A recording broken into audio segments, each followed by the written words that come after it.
becoming more and more controlled. And a lot of times when people do it now, they're like, I want to get on TV and be famous. I'm not bothered about Yeah. the other things. And they want to get into the big clubs. So they don't bother about wanting to go through the whole process of forming their own identity and thing. They want to go straight for the Mm. big things.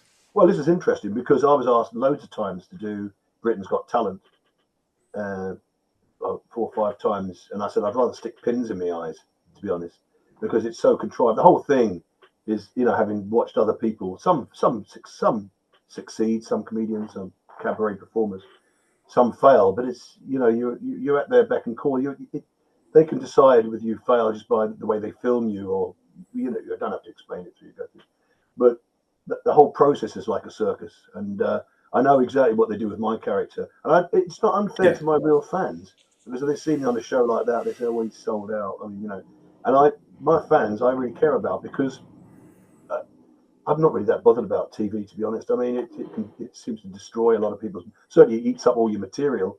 I can take my show around. I only have to tweak it a little bit, and I can go from club to club to club to club. You haven't seen it before. Once it goes out there, this is why it's been a sort of weird blessing because a lot of my stuff went out and filmed it for Comedy Unleashed, and they filmed it. And it's got 1.2 million hits, but it's got a load of my material on it. But surely that material now is out there, and um, so when you do it, it's almost like when you do it to your audience. Oh yeah, heard it, because yeah. it's you know what I mean by that, don't you? Once you put it to screen, it's out there, and people are quoting it and using it, and Uh, so you have to keep rewriting it. Is what I'm saying. Rewriting new material all the time. This is why people like Jimmy Carr's got all these script writers for him. You know.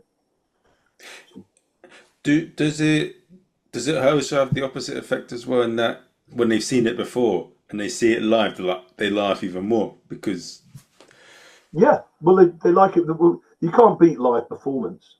I mean, that's at the end of the day when you see somebody singing live. It's amazing how people come up to me and say, "Oh, you can actually sing." I said, "Well, that's how it came about." You know, if I couldn't sing, see, this act wouldn't work. None of my acts would work if I couldn't sing.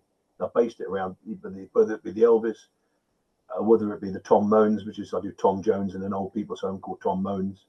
It's like a send up of Tom Moans, and I talk about all the old stars, Mick Shaggart. I talk about all the old people's home, they're all waiting to die, all the singing stars, and I sort of use songs like why Alzheimer's instead of Delilah. So it's all, so it's all, it's singing song based, as it were.